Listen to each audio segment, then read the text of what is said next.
Antes de eu entrar no estudo em si, na nossa palestra, a qual o tema nós vamos refletir nesta noite é o discípulo interno. Eu queria mudar um pouco o protocolo, só um pouquinho só. Eu me recordo de quando eu ainda estudava, e isso já faz algum tempo. E entre 5ª a 8ª série, na minha época, se chamava ginásio. Talvez de muitos aqui, mas na minha época se chamava ginásio. Agora o termo mudou um pouco. E entre a 5ª e 8ª série, quando nós entrávamos na sala de aula para assistir a aula, no intervalo de uma aula para outra, a sala virava aquela bagunça. As pessoas se levantavam, um saía de uma carteira para ir para outra, o professor entrava dentro da sala em silêncio, ia até a sua mesa, colocava o material todo em cima da mesa e dava um tapa na mesa. A turma toda silenciava. Todos sentavam em suas carteiras. O professor olhava para a turma e falava: coloquem todo um material debaixo da mesa. Apenas lápis, borracha e caneta em cima da mesa. Temos um teste surpresa. E vai valer pontos. Aquilo dava um frio na barriga. Então, eu queria compartilhar com vocês, nessa noite, uma mensagem que quando eu li, eu senti um frio na barriga. Eu fiquei atento. Mas antes, eu pensei, para que eu pudesse divulgar essa mensagem, eu lembrei de um ensinamento de Sócrates. Quando a gente for dizer alguma coisa, falar alguma coisa, para que a gente passe pelas 3 primeiras de Sócrates, pelos 3 filtros. O primeiro filtro de Sócrates, aquilo que nós vamos falar, aquilo que nós vamos compartilhar, é verdadeiro? Então, este é o primeiro filtro de Sócrates. O segundo filtro, se aquilo que nós vamos falar, aquilo que nós vamos compartilhar é bom. E o terceiro filtro de Sócrates, aquilo que nós vamos falar, aquilo que nós vamos compartilhar é útil. Então, depois de passar por esses 3 filtros de Sócrates, eu queria compartilhar com vocês essa mensagem. E ela está na Revista Espírita, novembro de 1862. Revista Espírita, novembro de 1862. De um espírito que assinou como nome de de Courson. De Courson. E ele intitula a mensagem. O verdadeiro recolhimento. De Courson, espírito, vai comentar através do médium da Sociedade Parisiense. Ele vai comentar este processo de recolhimento ali do grupo onde ele estava inserido. Um grupo dirigido por Hippolyte Léon Denisard Rivair, Allan Kardec. Então, não era qualquer grupo, era o grupo. Então, Decurson começa dizendo assim: se pudessem ver o recolhimento dos espíritos de todas as ordens que assiste vossas sessões durante a leitura da mensagem e de vossas preces, não só ficareis tocados, mas também envergonhados de ver que os vossos recolhimentos apenas vos qualifica de silêncio. Está muito longe de aproximar dos espíritos. Quando eu li essa mensagem, eu fiquei atento. Porque Decurson, ele fala essa mensagem num grupo espírita onde estava Allan Kardec. E ele chega chamando atenção. Dizendo, quem estava rezando era os espíritos. Porque o resto, os encarnados, o máximo que estava fazendo era silêncio. Silêncio. Porque, meus irmãos, se nós pudéssemos ver a atitude psíquica, a atitude moral dos espíritos que estão aqui junto de nós, nós não apenas ficaremos encantados, mas também envergonhados. Porque nós não fazemos isso. O que nós fazemos é silêncio. Mas um silêncio vocal. Um silêncio externo. Na nossa intimidade, dentro de nós, não há silêncio. Não há silêncio. E Decurson continua.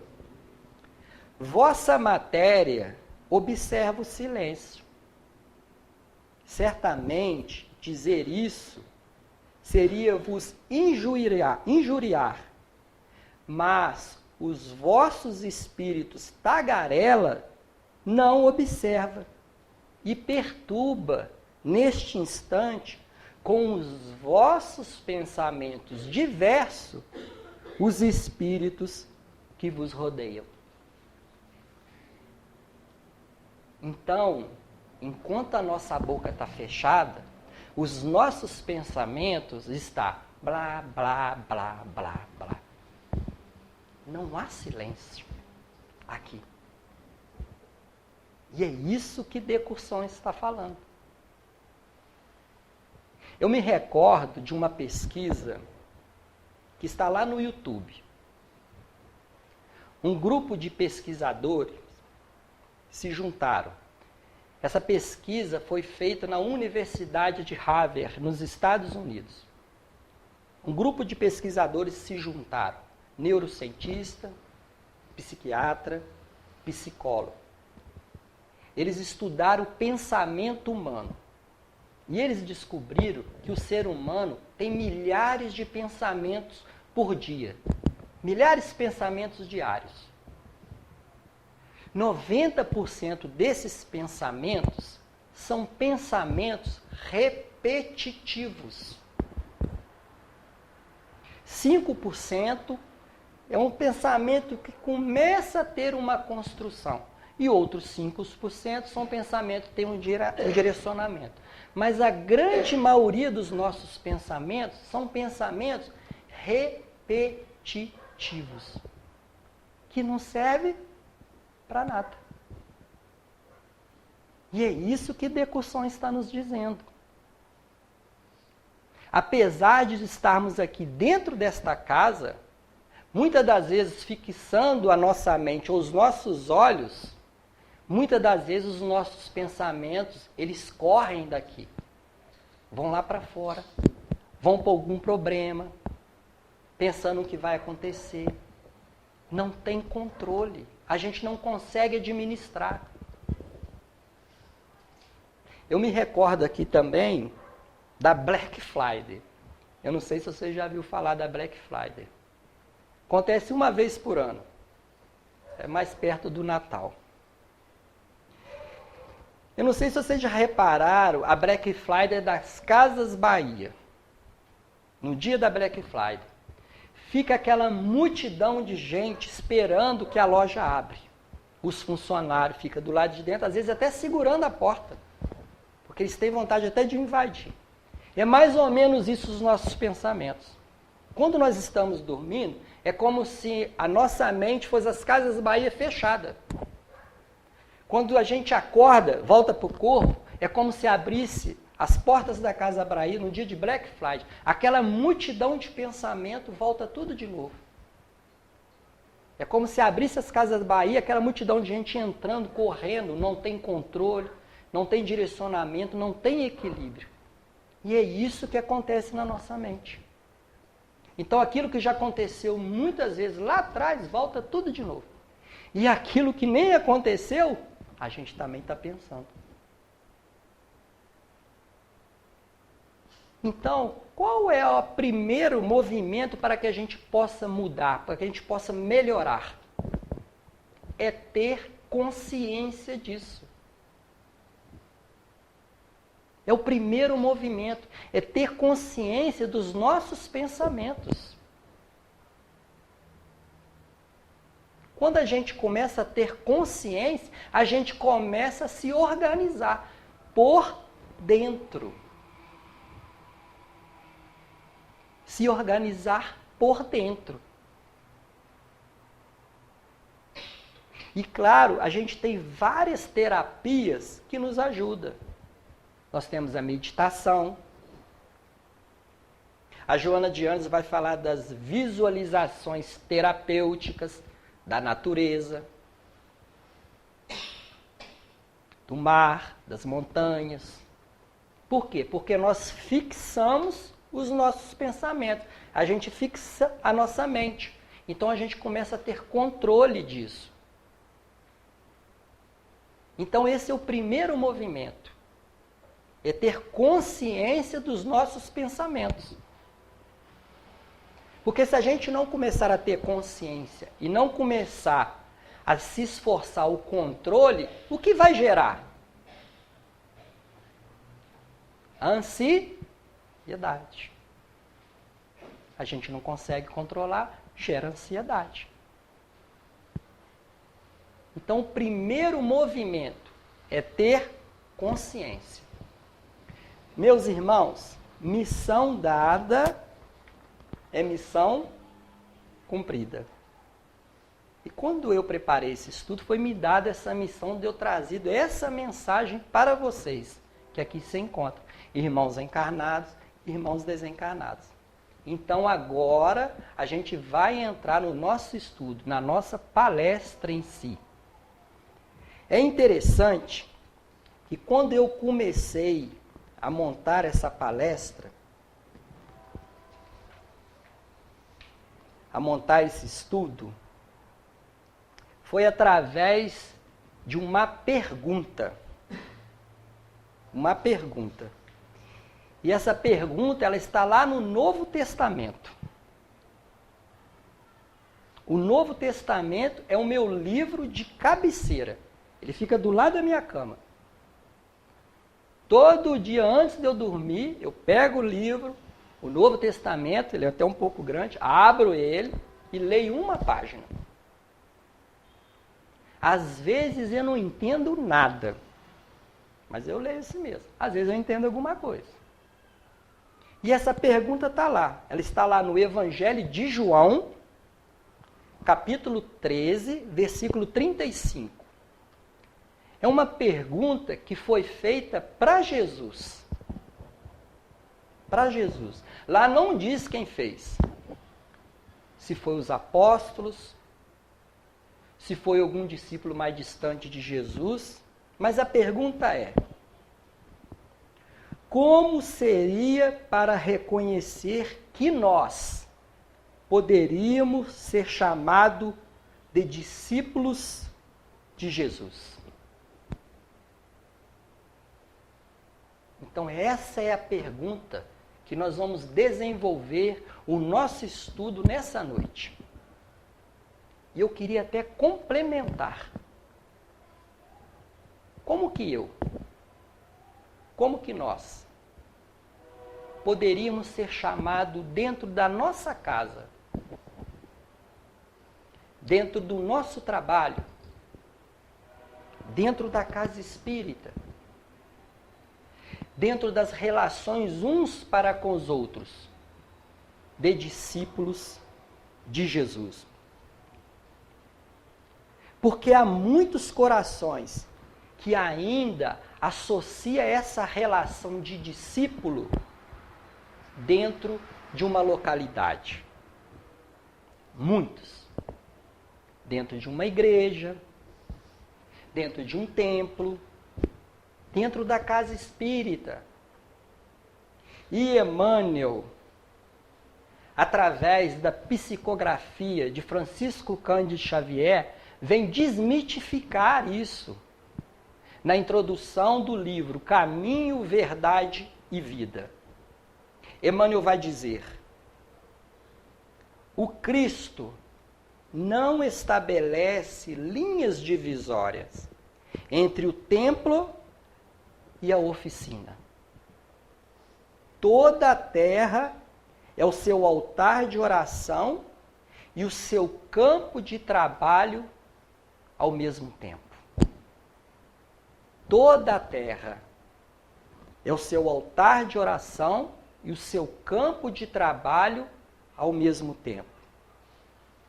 Por louvá-lo nas igrejas e menosprezá-los nas ruas, é que temos naufragado 1000 vezes por nossa própria culpa. Então, Emmanuel, ele traz um número. Por que Emmanuel diz 1000 vezes? Um número muito expressivo. Por que ele não diz 10, 20, 100 vezes? Porque isso está sendo muito decorrente nas nossas reencarnações. A gente entra em certas localidades, nós transformamos. Nós vestimos a roupa de discípulos. Nós usamos máscaras. Aqui eu não sei, mas lá na minha casa, onde eu frequento, nós temos lá quase 80 trabalhadores. E lá começa muito cedo. É aos sábados. E quando nós chegamos de manhã cedo, quando a gente encontra os trabalhadores da casa, parece encontro de espíritos superiores. Todo mundo abraça todo mundo sorri. Muito bom dia, meu querido, meu amigo, meu irmão. As coisas ficam mais fácil aqui dentro. Muito mais fácil. Mas como Emmanuel diz, basta a gente sair para fora, a gente começa a menosprezar o outro. Na família, no trabalho.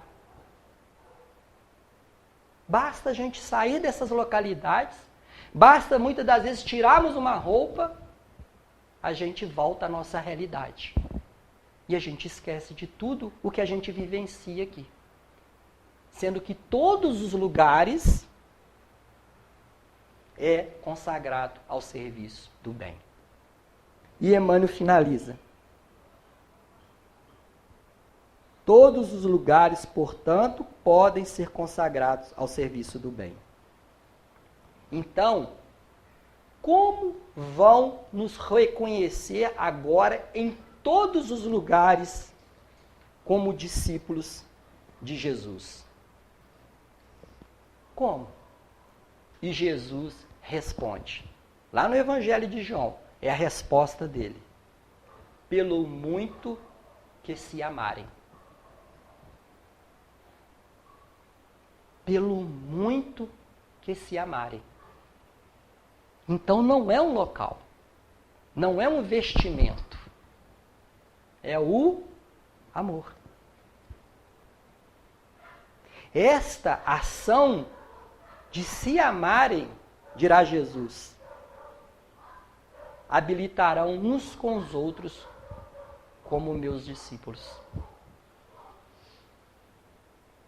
Então, o amor é o patamar de início até o fim do discípulo.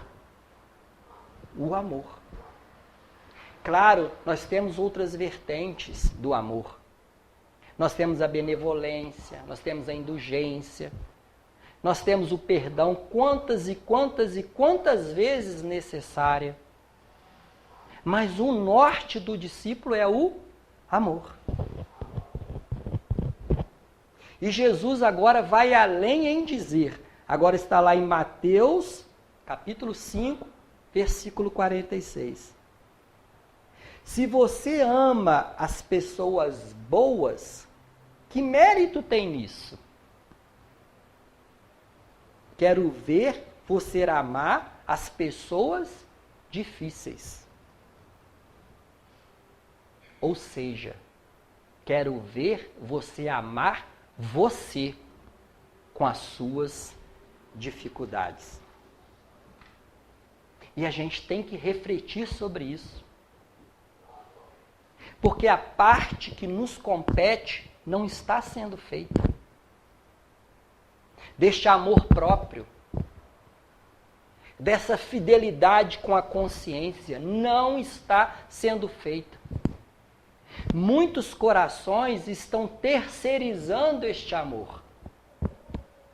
Terceirizando. No outro, na pessoa perfeita, nas coisas. E quando este amor não é correspondido, surgem as dificuldades. Quando o amor do outro não é correspondido, surgem as dificuldades. Joana de Ângeles vai dizer que isso se chama vazio existencial. Vazio existencial. Mas a gente foi buscar uma mensagem de Emmanuel que vem encaixar nisso que nós estamos falando. Está lá no livro Rumo Certo, pela psicografia do Chico. Olha o nome do livro, Rumo Certo. Ele intitulou com este nome, o capítulo é o capítulo 9, que se chama O Próximo e Nós. O próximo e nós. Mas antes de eu entrar na mensagem, eu queria aqui fazer algumas perguntas. Algumas perguntas. Não vai valer pontos, tá, gente? É só para a gente refletir. Só para a gente refletir. E não precisa responder também. Quem é o maior desafio? O próximo ou nós? Eu ou o outro? Quem é o mais problemático? Geralmente, qual é a nossa resposta? Qual a nossa resposta?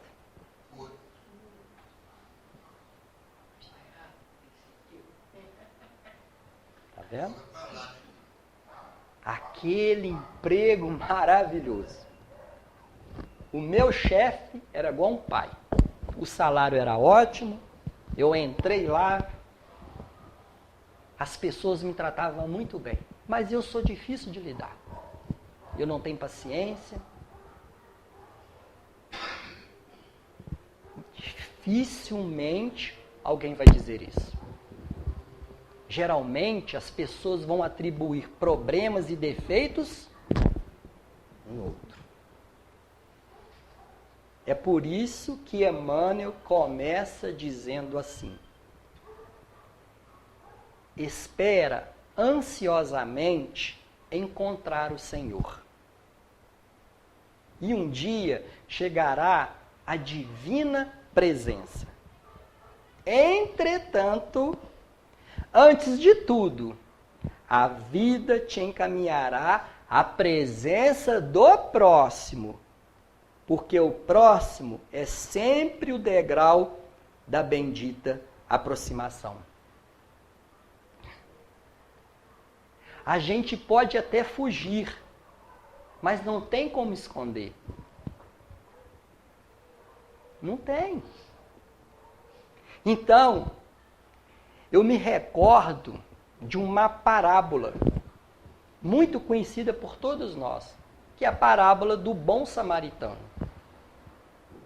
Eu não vou entrar na parábola em si, mas eu peguei ali, no finalzinho da parábola, Jesus faz uma pergunta para o doutor da lei, depois que ele conta a parábola do samaritano. Ele diz para o doutor da lei: quem é o meu próximo? Para o doutor da lei, era o samaritano. E para nós? Quem é o meu próximo? O meu próximo é aquele que eu preciso conviver. Quem é a pessoa que está mais próxima de mim, a não ser eu mesmo? Quem é a pessoa que está mais próxima de vocês, a não ser vocês mesmos? Às vezes, a gente não se descobre para dizer isso. Porque a gente não se conhece profundamente. Às vezes a gente tem até um insight de vez em quando, mas a gente não aprofunda. Às vezes a gente acha que é o outro, com seus defeitos, com suas dificuldades, mas a gente não se avalia. E não é eu que estou dizendo. Isso está lá no Evangelho segundo o Espiritismo. No seu capítulo 10, no item 16. Nas instruções dos Espíritos, tem uma fala do Espírito José, que ele vai dizer: seja severo convosco mesmo e indulgente com a imperfeição alheia. Olha isso. Como que eles nos chamam a atenção, como que eles nos alertam para que a gente seja severo conosco. Mas para a gente ser severo conosco, não é ser carrancudo, ignorante com a gente, bruto com a gente. Não é isso. É para que a gente possa empregar o nosso tempo num conhecimento da gente. Para que a gente possa avaliar a gente. Muitas das vezes a gente não faz isso. A gente pega o nosso tempo e começa a avaliar os outros. Com os outros a gente tem que ser indulgente. Indulgente. É o que o apóstolo Paulo vai complementar em uma das suas cartas. Está lá em Cartas aos Coríntios, no capítulo 12. Paulo vai dizer assim: quando eu estou forte, na verdade sou fraco. Quando eu estou forte, na verdade eu sou fraco. O que Paulo está falando? Ele está falando num descobrimento dele mesmo e está falando isso. Quando que ele se reconhece forte, na verdade está fraco? Paulo afirma isso depois de passar por uma experiência. Isso está lá no livro Paulo e Estevão. Depois dele passar por uma experiência, ele estava preocupado com os espinhos da carne. O que são esses espinhos da carne? Ele estava preocupado com as suas imperfeições. Essas imperfeições doíam ele. É como um espinho na carne. Tanto é que ele vai dizer logo em seguida: o bem que eu quero fazer, este eu ainda não faço. O mal que eu não quero fazer, este eu ainda faço. E isso doía ele. É como um espinho na carne. Então ele estava preocupado com isso. E ele queria tirar esse espinho, sem respeitar o processo. Isso é interessante falar. É interessante. Eu vou dar um exemplo. Eu me identifico que eu sou egoísta. Me identifiquei com essa mazela, com essa imperfeição. Agora eu quero tirar o egoísmo de dentro de mim. Não tem jeito. A gente não tem como tirar. E não é eu que estou dizendo isso, é Jesus que está falando. Num diálogo com Joana de Cusa, que está lá no livro Boa Nova. Jesus vai dizer para ela, Joana de Cusa, Deus não extermina as paixões, transforma-las. Então o egoísmo eu não tenho como tirar, eu tenho como transformar. Transformar. Então se eu me identifico que eu sou invejoso, eu não tenho como tirar a minha inveja, mas eu tenho como transformá-la. E aí, qual a experiência mais transformadora na vida de um espírito? Por que eu estou falando espírito? Porque todos nós somos encarnados e os desencarnados. Porque não muda, porque a gente perde o corpo. Continuamos. Se somos egoístas, continuaremos a ser egoístas. Então, qual a experiência mais transformadora na vida de um espírito? Eu vou dar um exemplo, porque a resposta é muito difícil. O que mais pode causar alegria na vida de uma criança? Vou dar um exemplo da criança. Vocês já viram quando uma criança, ela se sente amada? Ela se sente acolhida? Vocês já viram a espontaneidade delas? O sorriso, o olhar. Então, quando Paulo estava preocupado com os espinhos na carne, Jesus se apresenta para ele e diz: a minha graça te basta. A minha graça te basta. Ou seja, Paulo, o meu amor gratuito te basta.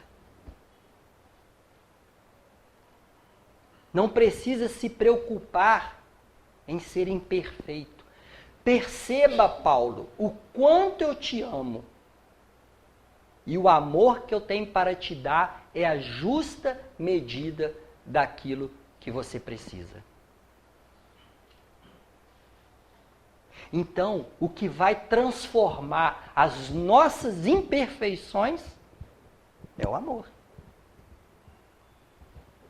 É o amor. Qual foi a resposta que Jesus diz através dos discípulos? Conhecereis como meus discípulos por muito se amarem. Por muito se amarem. Meus irmãos, a vida é difícil, bem eu sei. Nos diz um espírito amigo no Evangelho segundo o Espiritismo, no seu capítulo 9, da mensagem da paciência. E ele vai dizer, compõe-se de 1000 nadas, que são tantas outras picadas de alfinetes, mas que acaba por ferir. Conclui esse espírito. O fardo parece menos difícil e menos pesado quando se olha para cima do que quando se curva a cabeça para baixo. São os desafios que vão no mundo íntimo do discípulo causando desequilíbrios, medos, mas que a paciência também é a justa medida daquilo que precisamos. Todos nós precisamos de paciência. Principalmente no momento em que estamos vivenciando. Esses momentos atuais de transformações.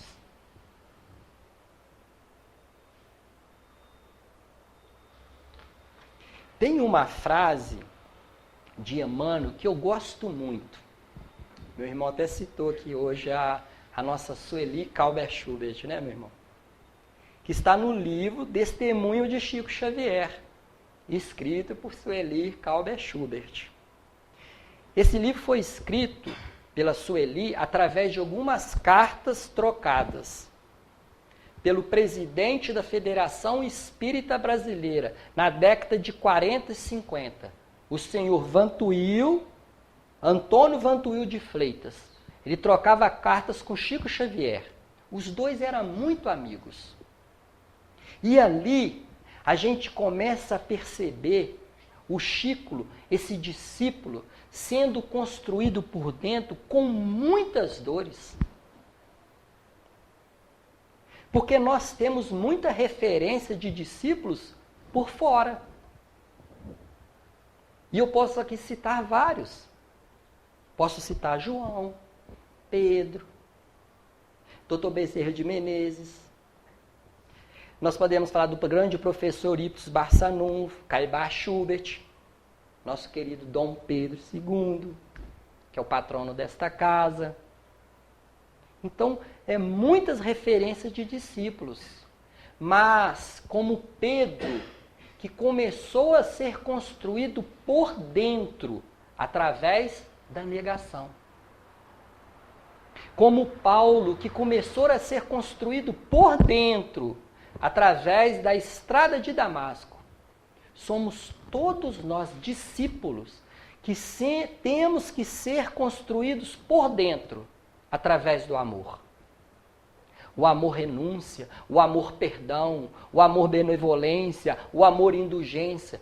Tudo isso é uma construção íntima do discípulo, por dentro. Então Emmanuel traz essa frase nominal que está nesse livro, Testemunho de Chico Xavier, que ele vai dizer assim, para o Chico, que serve para todos nós. Olha o que ele vai dizer. Num trabalho cristão, no serviço cristão, começar é fácil. Continuar é difícil. E chegar ao fim é crucificar-se. E aqui a gente pode refletir sobre isso com muita propriedade. O começar, o deslumbramento, a alegria de quando aqui chegamos pela primeira vez. Fazemos de tudo. Limpamos o banheiro, varremos o salão. Tudo no começar. Isso também é um grande combustível para todos nós, porque isso nos impulsiona para a fase seguinte, que Emmanuel vai dizer que é muito mais difícil, que é a do continuar. Porque acredite, por mais que tenha esse deslumbramento, muitos não passam da primeira fase, que é a do começar. Muitos vão embora. Muitos. Porque o continuar é muito mais difícil. Porque a primeira fase nós temos a ideia de que fazer muito é fazer bem. A segunda fase é fazer pouco, mas fazer com qualidade. Porque Jesus disse, aquele que se exaltar será rebaixado. Aquele que se rebaixar será exaltado. Mas quem nos exalta? Quem nos rebaixa? Somos nós mesmos. Não há um outro. Não é Deus, não é Jesus, não é os espíritos. Somos nós mesmos. E o continuar é mais difícil porque nós temos que encontrar o patamar do equilíbrio. Porque o patamar do equilíbrio, ele é individual. Ele é a gente conosco mesmo. É o discípulo por dentro, sendo construído. Apesar dos tombos, apesar dos espinhos. Sempre recomeçando. E isso é muito mais difícil. E Emmanuel vai dizer da última etapa, que é do crucificar-se. E aqui eu me recordei do nosso grande mentor da nossa casa, que chama Dr. Alfred Alzarrenger Miller, um médico alemão. Ele vai dizer, para chegar ao crucificar é passar na peneira. Isso é para poucos. Dirá ele na nossa casa, onde tem 80 médios, para nenhum de nós. Ainda não. Muitos lá estão ainda na primeira fase, outros na segunda, mas na terceira fase é para poucos. Então eu trouxe uma referência do crucificar-se através de Jung. Porque o Jung vai trabalhar esse conceito da cruz como 3 conceitos de cruz. Dirá Jung, a primeira cruz é aquilo que nós já não somos e os outros ainda são. Essa é a primeira cruz. É aquilo que nós não somos, mas os outros ainda são. Dirá Jung. A segunda cruz é aquilo que a coletividade ainda é e aquilo que nós ainda não a gente já não está querendo mais ser. Dirá Jung. A primeira cruz é a nossa sombra. A segunda cruz é a sombra do outro. Aos familiares que não nos entendem, os amigos que não mais concordam conosco. Ah, mas vocês vão amanhã na casa espírita? Ah, mas você vai fazer o que amanhã? Campanha do quilo? Ah, mas amanhã você vai assistir palestra de manhã? E não vai sair hoje à noite? A sombra do outro. E a terceira cruz é a sombra da coletividade. São os valores que são cultivados, os paradigmas que são adotados. Muitas das vezes estará em oposição daquilo que nós buscamos. É uma cruz. É uma cruz. Então são 3 tipos de cruz que o discípulo vai encontrar na sua jornada de discípulo, na sua jornada evolutiva. Então, eu queria trazer aqui algumas perguntas muito interessantes. Até às 9? Tá. Algumas perguntas muito interessantes que eu assisti no YouTuber. E essas perguntas são tão interessantes que alguns oradores, alguns palestrantes utilizaram ela em suas palestras. Mas palestrantes com nomes renomados. Haroldo Dutra, Arthur Valadares, nossa querida irmã. Mas eu trouxe elas aqui para a gente refletir, porque é uma continuidade disso que a gente está falando. Então é muito interessante. Mas antes dela, eu queria trazer algumas falas aqui, algumas perguntas para que a gente possa recordar, para que ela possa ter aqui um engaixamento, né? Uma engrenagem. Antes das nossas perguntas, alguns pontos fundamentais. Nós poderíamos dizer que a doutrina espírita nos ensina sobre Deus, sobre Jesus, né? Sobre o perispírito, sobre a evolução, sobre o livre-arbítrio, sobre a lei de causa e efeito, sobre a reencarnação, a pluralidade dos mundos habitados, a imortalidade da alma, a vida futura, o plano espiritual, a mediunidade, a influência dos espíritos em nossa vida e a ação dos espíritos na natureza. Então, alguns pontos fundamentais que a doutrina espírita nos traz. Então, a partir desses pontos fundamentais, a gente trouxe essas perguntas dessa palestrante, que ela fez no 8º Congresso Brasileiro Espírita. Essa está lá no YouTube. Então, ela começa assim, dizendo assim: pergunta que serve para todos nós, discípulos, espíritas, católicos, evangélicos, para todos. Primeira pergunta: eu observo a natureza? Eu presto atenção na regularidade dos princípios que regem o macrocosmo e o microcosmo? Eu percebo que sou influenciado pela natureza e, ao mesmo tempo, percebo o quanto eu a influencio? Eu estou atento ao interrupto jogo de força estabelecido pelas vibrações materiais e espirituais?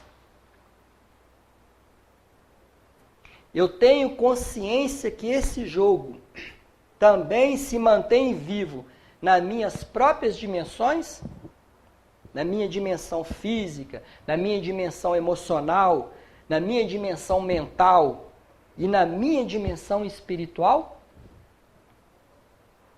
Que eu sofro o efeito desse jogo?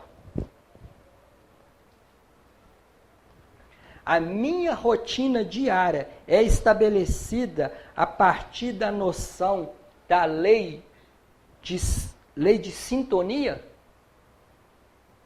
O que eu penso é o com quem eu sintonizo. O que eu faço é quem eu atraio. Eu rezo muito ou oro bem? Eu escuto e respeito a minha intuição? Ou eu duvido da minha capacidade de ser um filho de Deus, amado e respeitado?